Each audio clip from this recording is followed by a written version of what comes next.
Alberto Violdo, and I'd like to welcome you to the Courageous Dreaming Masterclass.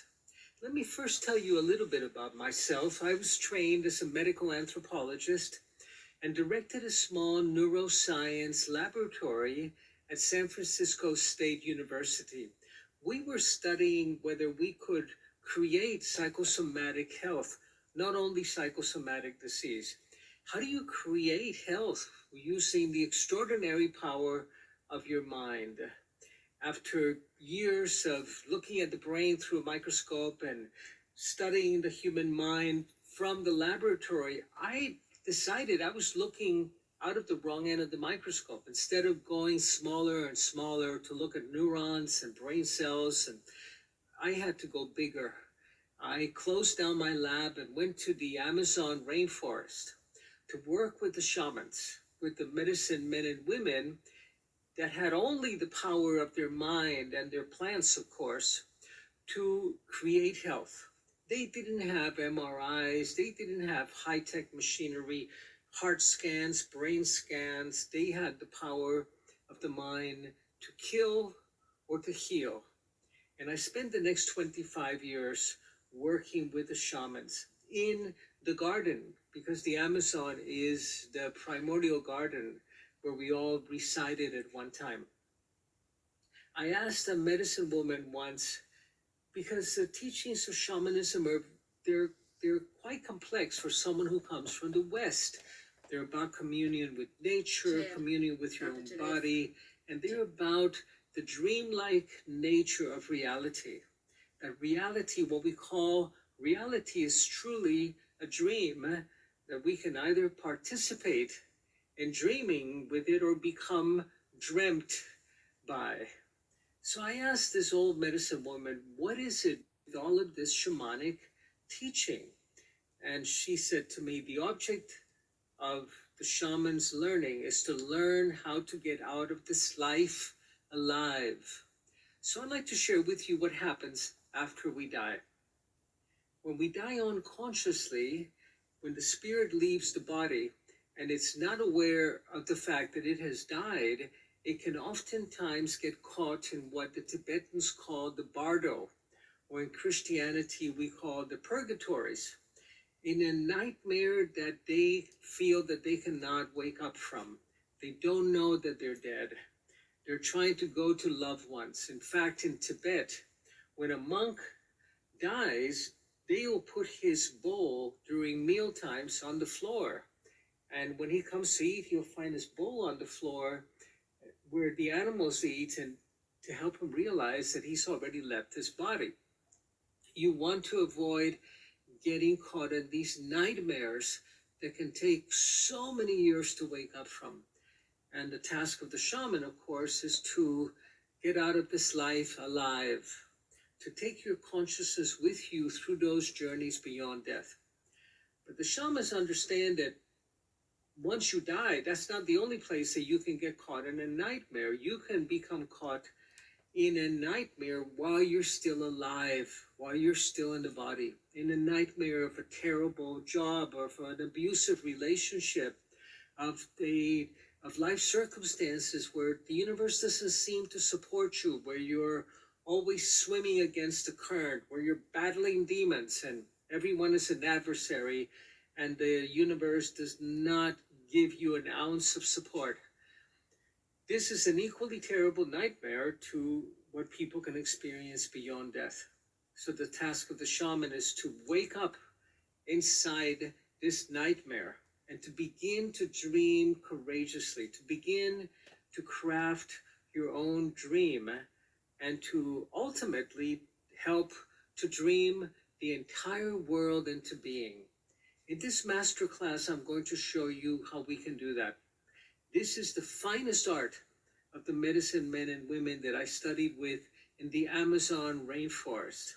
And I remember an old medicine man saying to me one time, you know, Alberto, you can either have what you want or you can have the reasons why you can't. And I didn't quite know what he meant. And then he asked me, tell me, why is it that you feel you're so stuck in your job at the university. And at that point, I was having a lot of problems with the dean because I was studying the shamanic traditions, and everybody thought that these people were illiterate. They couldn't read or write, so therefore they were stupid. And I continually pointed out to the dean that you cannot build a pyramid if you don't know a little bit of architecture and mathematics. And they built amazing pyramids throughout the Americas. How can these people be illiterate? This is part, of course, of that Western belief that we are the most superior beings in the world, and particularly if you happen to be white and male. So I was butting into that belief system, and I was saying to the shamans, well, probably because I'm Hispanic, and they're discriminating against, women and people of color and Hispanics. And the medicine man said, nope, that's the reason why you think you cannot have what you want. So what you need to do is to dream a new dream into being. And I was going, but that's not a dream. That's a nightmare. That's reality. The reality is that the university system and much of the world in America is really biased against people of color and women. And he says, yes, that is absolutely true, but don't confuse the facts for what is, because the facts are simply the facts. What is a metaphor. What is a dream, a collective dream that people dream collectively together with each other, particularly the people in power, and they call that reality. Reality seldom has anything to do with the facts. I began to understand why the shamans say that we live in a dream, and that our job is to co-create with the creator, with the great spirit, to dream a big and beautiful dream for all of the world and for ourselves and for each other. And just around that time, there was a book that came out called The Secret. I'm sure you're all familiar with the book, The Secret. I remember going into my office and finding that our staff had written checks for themselves in bond paper, fake checks, and posted them on their screens saying for $1 million, that the way you get rich was you manifest money. And I thought about it for a while, and I recalled what I had learned in the Amazon, that you do indeed create your dreams. Your dreams do come true, and so do your nightmares. But you could not begin with you. It could not be about number one. It could not be about me. It had to be in this order. First, you had to dream beauty and peace for the entire earth. And then for the rainforests and the deserts, and then for the children that were hungry, and then for the displaced immigrants, and then for the ecosystems that needed balancing, and then for your valley and your village and your street and your house and your family, and then you. But if you put you as number one, as first in line, it didn't work. You would not get that $1 million. You had to dream all of reality into being, and not just a little part that you wanted to have to improve your life. You could not just dream a nicer car and a better looking spouse that you think you deserved, or more money. It wouldn't work. You would be incurring karma. What a lesson. So, of course, you dream your reality, your world into being, but you've got to dream it in that order. You've got to step into the shoes of the creator, of the great spirit, and say, how do we dream a more beautiful world into being? Now, the world is not the earth. The earth is our blue-green planet full of different life forms. The world is distinctly human, and this is the realm that we get to dream on. And I asked that old medicine man, well, what about our earth? What about the earth? And he said, this beautiful planet that we live in was dreamt into being by ancient shamans, by ancient Buddhas, by ancient luminous beings. When the earth was still a barren rock, they dreamt a dream that was perfectly balanced between the freezing and the boiling point of water. that could sustain life, that was just the right distance from the sun, where the laws of physics were perfectly balanced for you and I to be able to be here. They also dreamt that into being.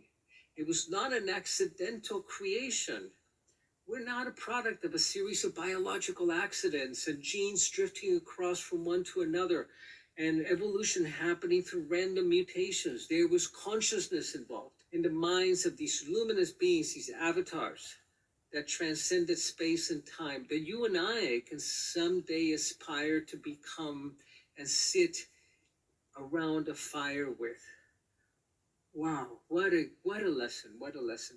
So what I want to share with you today is how we can wake up from the nightmare that we've been trapped in now in this life, so we don't have to carry it with us into our next lifetime. How do we wake up from the nightmare of a terrible marriage, or not having enough education to get a decent job, or struggling with a physical ailment? This is the task that we have in front of us today, including the nightmare of pandemics happening in the world and hysteria around the planet around how do we survive this tremendous health crisis? How do we wake up from these nightmares? Let me show you how to do that. So we are born with two big bags that we carry through our lives, or two sacks that we trudge along with. Let me tell you what they are and how we can shed that baggage. The first one is the genetic baggage that we're born with, the genes that predispose us to the things that run in your family: heart disease, dementia. Do you have Alzheimer's or Parkinson's? Or did grandma lose her mind at a certain age? What about the heart disease, and what about the cancers that run in? This is one of the bags, big baggage that we carry with us. And the other one is what we call our family drama, or even our karma, which comes from previous lifetimes. What are the stories that run in your family? What are the stories that you've kept repeating lifetime after lifetime, and that have organized your experience of the world, of what is? These are the two big bags that we need to be able to shed in order to wake up from the nightmare. So let me begin with the biological one. It's important that we understand that we're not our genetics, that we're not our genes. 10% of our destiny is orchestrated by our genes, but the other 90% are your dreams. It's what you dream into being, how you love and how you laugh and how you practice forgiveness and gratitude, how you wake up in the morning and greet the sun, what you eat, what you put in your plate, how you create a new body by giving your body organic, seasonal, local nutrients and not poisoning it with the poisons that we're fed in, that are called food today, which are chemically aggregated products that end up in our plate. Know that you cannot dream a new body or a new state of health into being while eating French fries. You need to change the diet. You need to cut out the sugars. You need to cycle your protein. I've written about this in my book, Grow a New Body. You need a new dream, a new nutritional dream. So that's absolutely essential, because your food will determine the genes that you express. If you eat junk, you'll be expressing junk genes that create heart disease and dementia and cancer.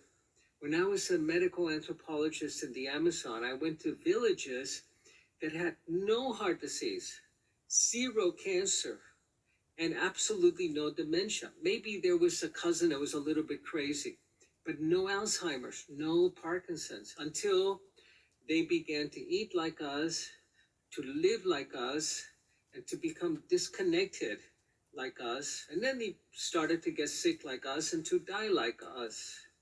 So we have to get back to our natural selves. Absolutely important, so we can take control of our genetic destiny. Remember, your life is not scripted by your genes, but by your dreams. That's absolutely number one. But equally as important as what you put in your plate is what comes out of your mouth. Not only what goes into your body, but how you describe the world, how you create what is through the power of your voice. And here, the shaman's practice of truth is so important, of speaking truth. It is so difficult to speak truth all the time that many sages have chosen to remain quiet for their entire lives, to not speak. You read about the sages in India that haven't spoken in 30 years because they know that everything they say is already not true. So for the shaman, the practice of truth is absolutely essential, of congruence between who you say you are and who you truly are, of avoiding those little lies that make life a little bit easier to get through and more comfortable. When you're able to speak the truth and to practice truth in your actions and your thoughts and your relationships, then at that point, everything you speak, everything you say will become so. You'll be dreaming the world what is into being through your voice, through the power of your voice. The practice of truth is absolutely essential for the shaman. The other big bag that we're born with and we're strapped to our entire lives unless we shed it is our karmic baggage. What are the stories that run in your family? In my family, for example, there was always a story of scarcity. We didn't have enough. We couldn't use the good glasses because we wanted to save them for a special occasion. So today what I do is I use the good glasses every day. Don't save the good wine. Drink it now. Treat yourself. Live in abundance no matter how much or how little you have. Abundance is a state of mind. It's a state of communion with life. It really comes from waking up neural networks in your higher brain, in your neocortex, and not that lower brain that, by the way, feeds on sugars and that lives in fear and that lives in scarcity and that doesn't trust the neighbor. But you're able to step into that higher brain that lives in abundance no matter what you have. Some of the most generous people that I have met have been very poor Indians in the high Andes, that when you come to their door unannounced, unexpected, in a mountain village, and you knock on their door, they say, welcome. And they take the last piece of dried llama meat that they've been saving all winter and they serve it to you in a soup with potatoes because they celebrate that moment with abundance. Abundance is a state of mind, has nothing to do with how much money you have in the bank or how much equity you have in your house. Is how much equity you have in your heart and in your soul. Very, very important practice, because life will correspond, will mirror back to you the condition of your intent and of your love. And if your love is abundant and your intent is abundant, life will mirror that back to you. I remember sitting with my mentor, who was an old man. To me, he was an old man. He was in his late 50s when I met him, but I was a young graduate student. And one time I said to him, we were in his hut, in his cottage, high up in the mountains at 16,000 feet, 4,500 meters altitude. And I said to him, how can you live in such poverty? You don't have anything. Everything that you have, I could fit into one of my closets back home. And he calls me like this, and he steps outside, and there are all the snow-capped mountains all around, and he goes, as if saying, who is the poor one here? Here, you have a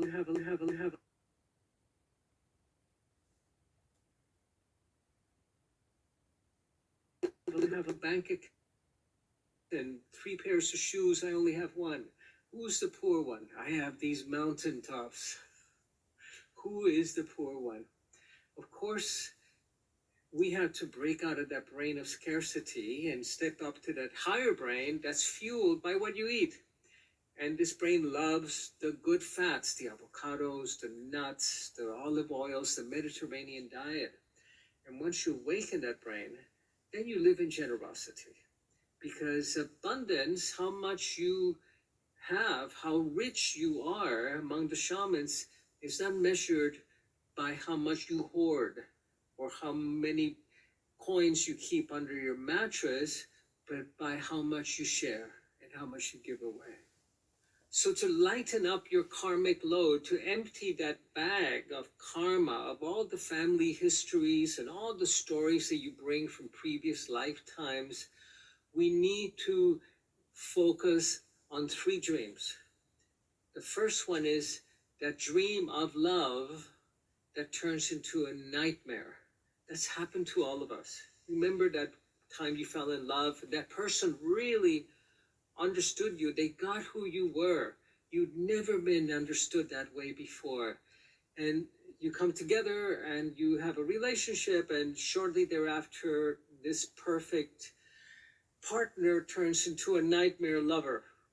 This is the prince that after 4 kisses turns back into a frog with a drinking problem. So we have to be very careful with this dream of love, because we're projecting, we're dreaming, we're creating in this realm of what is an individual that will mirror our unhealed parts. And when we want to heal it through the other, to heal it outside of ourselves, the dream of love inevitably turns into a nightmare. An acquaintance of mine recently said to me, I miss the man that I married, but I can't stand the one that I'm divorcing today. The same man, of course.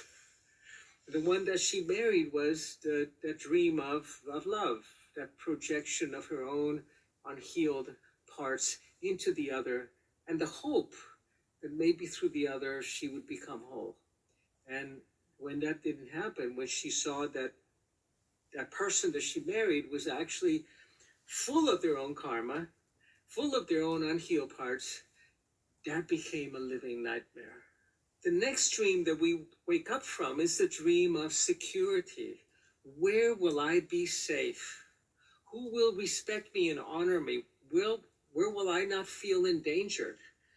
And then we gravitate to the people that we feel are going to make our world safe again, forgetting that we're the ones who need to discover safety within ourselves. We were sitting one time with a group of medicine men and women, and I asked them, where in the world is it going to be safe? Where is it safe with all of the war and conflict and viruses? And because they're seers, they could throw the coca leaves and they could practice divination and track where in the world would it be safe. And they threw the coca leaves and they looked at each other, they spoke. And after about a half hour, one of the old women said to me, nowhere, Alberto, nowhere will be safe. But you can become a safe person. You can create a bubble of safety around yourself that will make you unassailable, that will keep you from harm, that will keep you out of harm's way.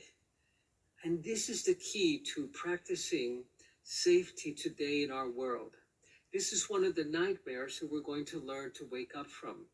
Because if we rely on another, on our spouse, our lover, to keep us safe, to protect us, to hold our emotions in gently so that we don't get hurt, we're going to be wounded. If we rely on the police to keep us safe, or on the military to keep us, or keep our land safe, or on doctors to keep our health, we're going to end up sick.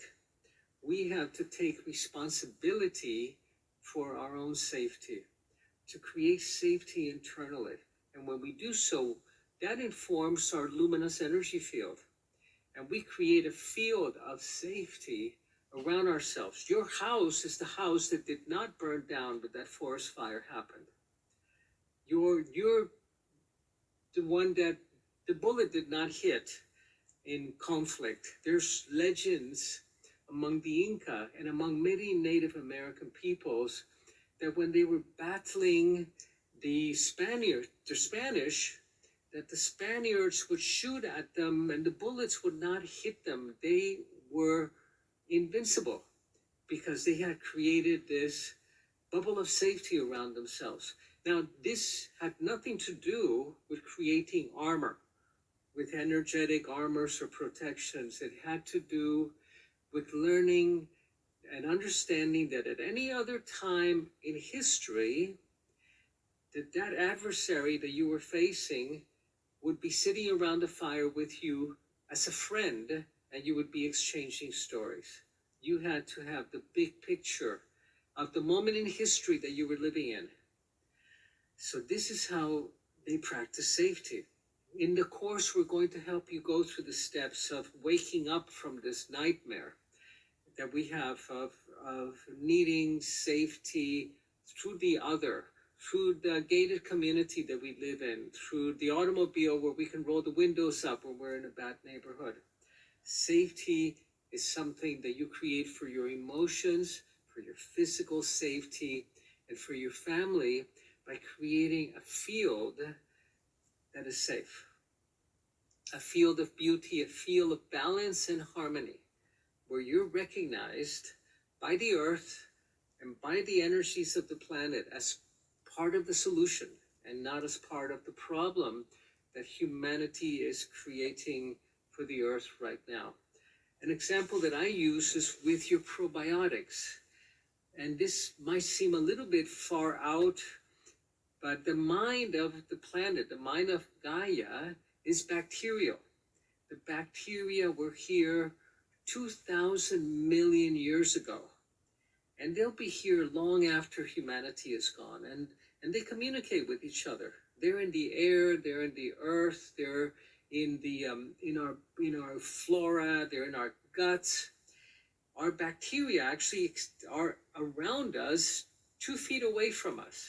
If I take an empty syringe and I fill it 2 feet away from your body and I put it in a culture medium like coconut water, for example, and I leave it for 2 or 3 days, I will be culturing the bacteria that's in your gut because we're surrounded by an aura of good bacteria in our skin. And of course, when we shower with chlorine that kills the good bacteria in our skin, we get skin disease. Or use mouthwash and kill the good bacteria in our mouth, we get gum disease. Or antibiotics and kill the good bacteria in our gut and we get sicker. So the mind of Gaia is bacteria and they communicate with each other. Now today we all need to take probiotics. We all need to take probiotics. Probiotics are good bacteria. And the way you take them is you open the capsule, you put them in a glass of water before you ingest it so that they can rehydrate for 10 minutes. But then you hold them in your hand and you say to them, I am part of the solution. I am looking for ways to live sustainably with you, Mother. I'm part of the solution. I am one of your children. Hold me sweetly, Mother. I'm here to bring beauty and healing to the earth and all her creatures. And then take your probiotics. So the mother, the planet, who has a personal interest in each and every one of her children that is working for her health and beauty, is going to look after you. Otherwise, your probiotics might consider you part of the problem and not try to help you at all. So I know this sounds a little bit kind of like way out there, but this is the reality of the shamans, that everything is alive and we're participating consciously and continually in this dance with life, with the earth, with Gaia, with the planet. Our mother looks after each and every one of us individually, not only collectively. Not only does she want the species to survive, even if there's some collateral loss of you and I, she wants you and I to thrive as long as we're part of the program, as long as we're not part of this matricide of killing off our mother that most of humanity is engaged in. So this is absolutely essential practice for you to have lifelong health. So to find security, find it within yourself. To create security for your loved ones, create it inside your field first. And then your field, your energy field, will create a ripple in the quantum field that we're all part of and make you and your village safe in these times of great danger that we're living through.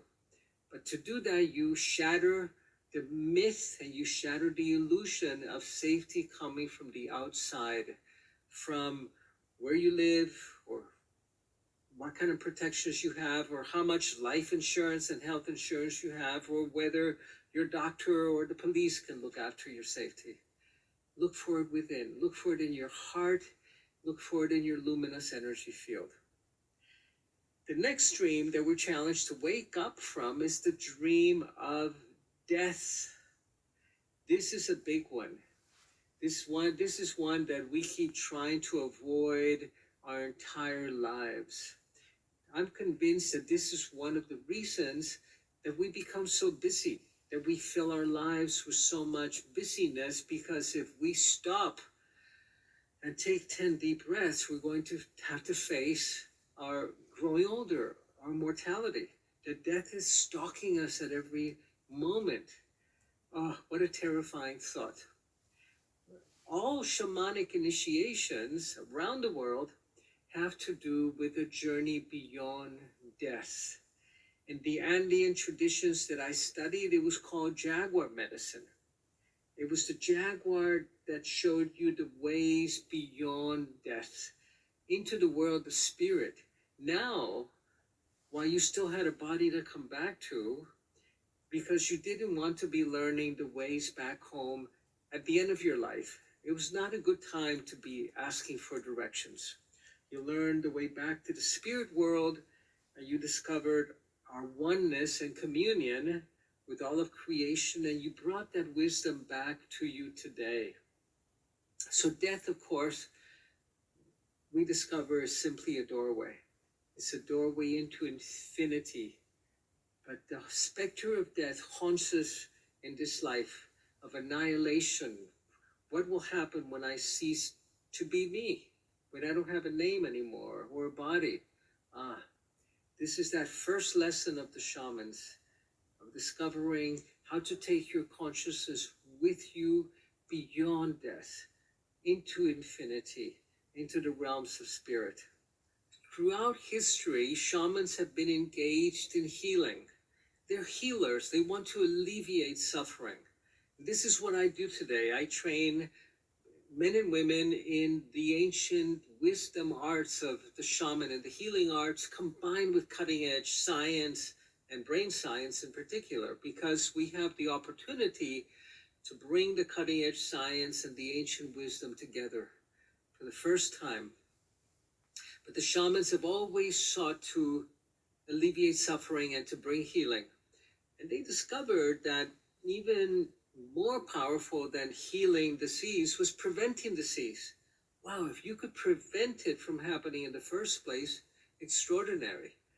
Because the problem with disease, with illness, is that you could die. If you were only sick for a few days and then got better again, it wouldn't be a big deal, wouldn't be a problem. The problem was you could become incapacitated, you could die. So they sought the ways to heal death. They've looked at death as an illness that they could heal. And they discovered that the way to heal death was to drop in between the moments, to step outside of time. Because time ran out. It was haunted by death. So if you could break free from time, you could break free from death. They stepped into infinity, which was before time, after time. Infinity meant that everything was happening at once. Everything was occurring in the present moment, in the now. There was only the now. Of course, we know from all the great spiritual teachings about the power of now, that now truly is the only moment that exists.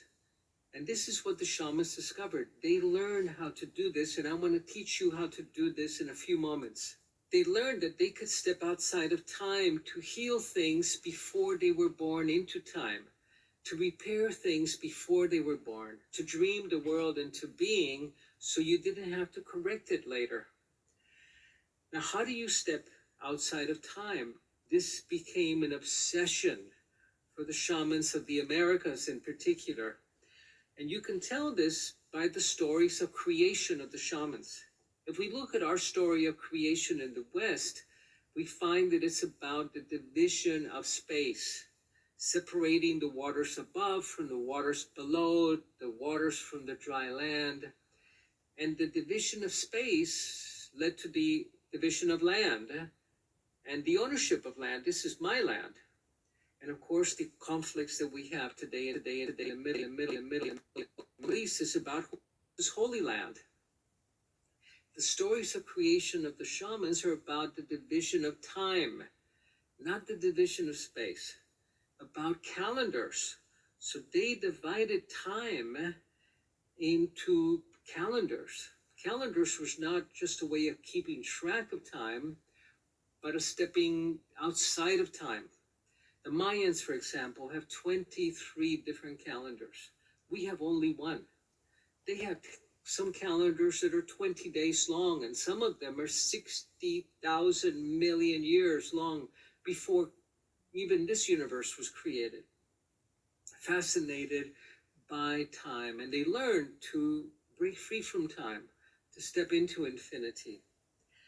There's a temple in the city of Cusco, the capital of the Inca kingdom, that's called the Temple of Gold, Coricancha.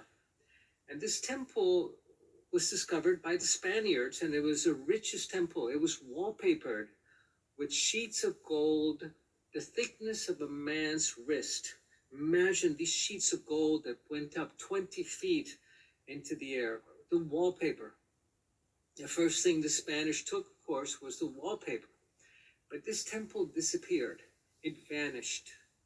And for 200 years, archaeologists read about it in the chronicles that were kept by the conquistadors, by the Spanish, but they couldn't find it. Until 1949, there was a devastating earthquake in the city of Cusco. It leveled the city, and also the Dominican monastery. The Dominican monastery was destroyed, and inside the Dominican monastery that was huge was the ancient Temple of Gold. The Dominicans had been hiding it for 200 years without telling anyone where it was. Now, the Dominicans have a very ancient history, an interesting one. They were the ones who ran the Inquisition. They sentenced Joan of Arc to death.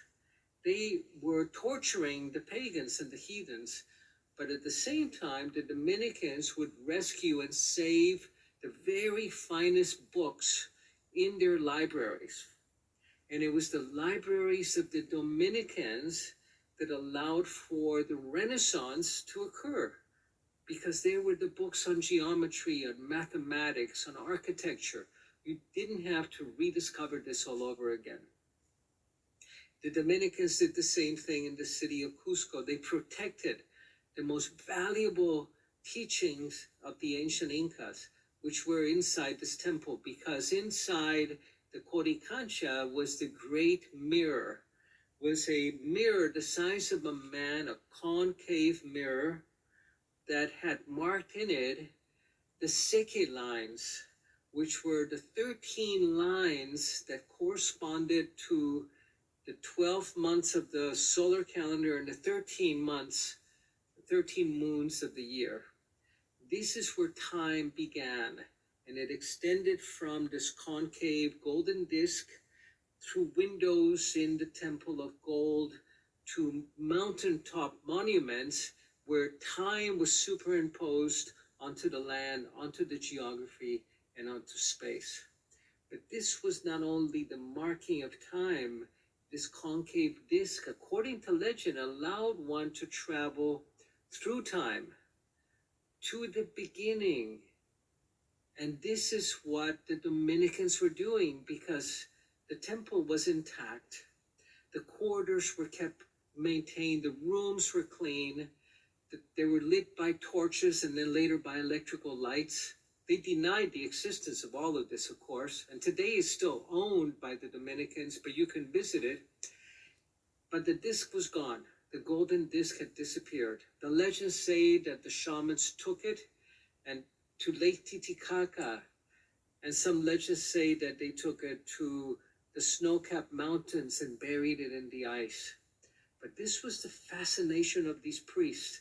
Could they go back to the beginning, back to the garden, when they could still walk with beauty in paradise and speak to the rivers and to the trees and to God? Ah, extraordinary. So this is the gift that the shaman learns for defeating death by stepping through the moments, stepping in between the seconds into infinity, to before time, to after time. Now, 20 years ago in the West, we discovered that this was one of the qualities of the quantum field, that the quantum field that we're all a part of and interconnected through has two qualities. One of them is non-locality, and the other one is non-agency. The shamans of old knew nothing of the quantum field. They could not describe it like we know today, but they could interact with it. They could navigate through it. The quantum field has the qualities of non-locality to space or to time. It means that everything is happening in the now, in the quantum field, that you can influence events that occurred in the past, or that you could nudge destiny.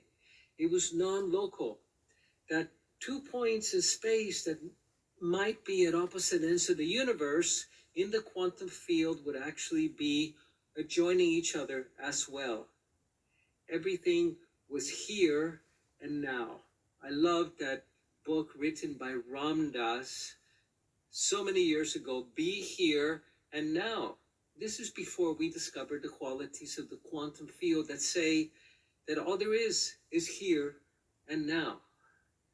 So the shamans discovered how to interact within this field, but it required that you drop your ego, that you step beyond your identity to be able to operate within the field. This is the field that we return to when we lose our particle state, which is our physical body. And we become only our field state, our energy field. Because our particle body is local, it's here, sitting in this chair, whereas our field is non-local. It's spread out over time. It goes to the very outer edges of the universe, simply diminishing in intensity, like a magnetic field does. But today we know who we are, of course, because we're someone somewhere in a body.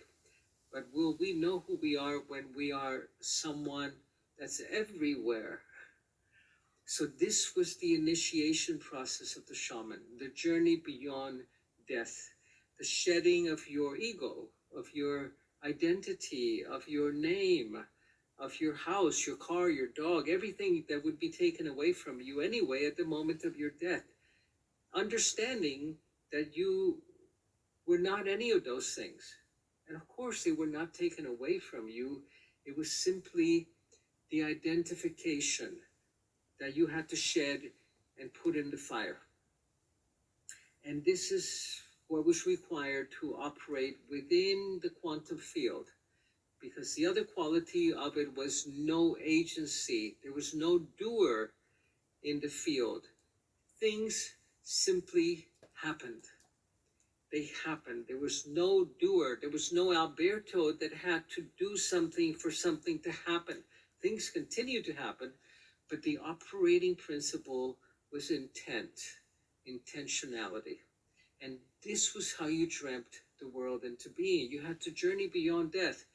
Understand that you were a spiritual being having a biological experience, and not a biological being having a spiritual moment. You never ever had a spiritual experience again because you were a spiritual being. So it required that deep understanding at a cellular level. And then, of course, you could go to places that no one could go to because you became no one. You became no one. You could operate with sheer and pure intent.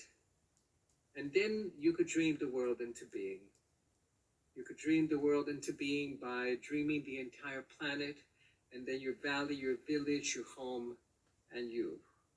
And at that point, the universe totally conspired on your behalf.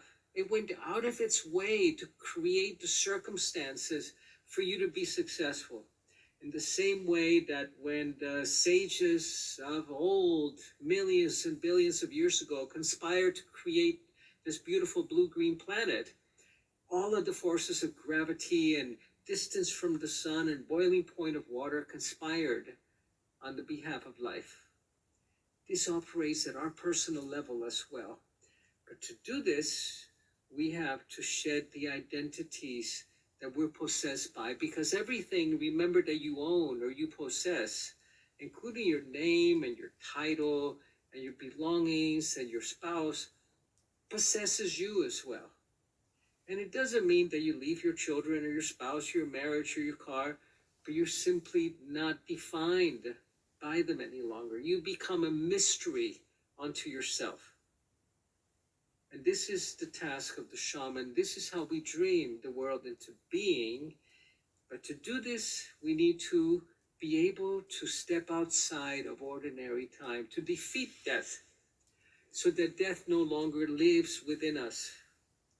When a shaman dies, the obituary reads, "For she was a luminous one. She was claimed by life, so she could never be claimed by death." So death no longer operates within you. It's no longer festering within your cells, but you're fully infused with life. Let me show you the practice that's associated with this, and that you will learn, of course, in our training program itself. It has to do with expanding an eighth energy center that we have above our head, which is called the Viracocha in the Andes. In the Andean language, Viracocha is the name of the Great Spirit. Vira means the spirit, the sacred, and Cocha means a lagoon or the source. It's the source of the sacred. It's where the Great Spirit resides within you. There's another center that the shamans describe, a ninth energy center, where we reside within spirit, where we are singular, where there's only one of us. But in the eighth center, we are individual. This is where spirit resides within us, what we call in the West the soul. The purpose of this eighth energy center is to receive all of the information from your 7 chakras when you die. We upload all of this information, all of the ways you loved, the trauma you experienced, the way you forgave, how you loved, how you laughed, the joy you brought to the world, the beauty you offered. All of this is uploaded into this 8th energy center that then goes about finding the family that you belong to, that you're going to be born into next. Bringing all of those stories, all of those tragic and beautiful stories with you into that family where you're going to be learning the most, that has the greatest compatibility with the stories that you have. And then at that moment, as soon as you're conceived, the 8th chakra begins to download all of its information into each of the 7 energy centers in the body. And it remains empty. It remains an empty vessel outside of time, but manifesting in time as you, as me. The shamans of old, of course, were fascinated by how do we do it? Not just describing quantum physics and the energy field. How do we interact with it? How do we step outside of time? How do we become a death defier that has stepped beyond death, where only life lives within us? So let me share with you how to do it, and let me invite you to cultivate this practice on a daily basis. This is the key to your personal healing, shamanic energy medicine practiced on your physical body to maintain health.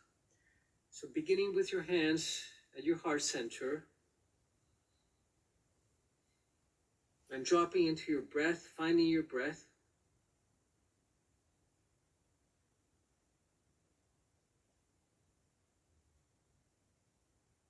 And then on an in-breath, beginning to bring your hands up into this eighth energy center, the Viracocha, this radiant sun above your head, and expanding it around you. Enveloping yourself in this light and bringing your hands again to your heart center.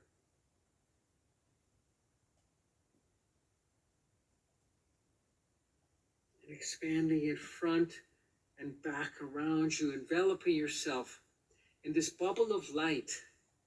This is your radiance. This is your Buddha light, your Christ light, your shaman light. Enveloping yourself in this radiant bubble of timelessness. Within this bubble of timelessness, 30 days of healing can happen in 30 minutes because you're outside of ordinary time. Within this bubble of light, the shaman can journey to this past to discover a trauma or an incident that it may have caused soul loss and retrieve that soul part, or to the future to install a desirable destiny in the timeline of one of their patients or of a village. It's inside this bubble of light that we can dream our world into being. But remember, you have to start big. You cannot start small. You cannot begin with you, with number one. This is the modern myth of today, that you can look after yourself without looking out after the world. When we look after the world, the earth, then the mother and the earth conspires, the world conspires in our behalf. The cosmos goes out of its way. But to do this, we have to assume the mantle of co-creatorship, of shamanhood, co-creatorship, of dreaming beauty into being, of dreaming the world into being by shattering that dream of death, that nightmare of death that we're haunted by. It's only a bad dream.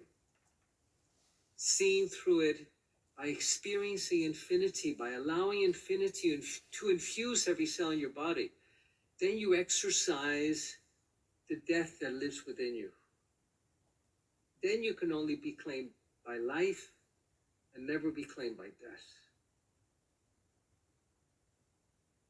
And now gather the folds of your Viracocha, of this radiant sun, gather it into an orb above your head and feel its vibration, feel its warmth, and bring it into your body. Reinforming your body, healing your body,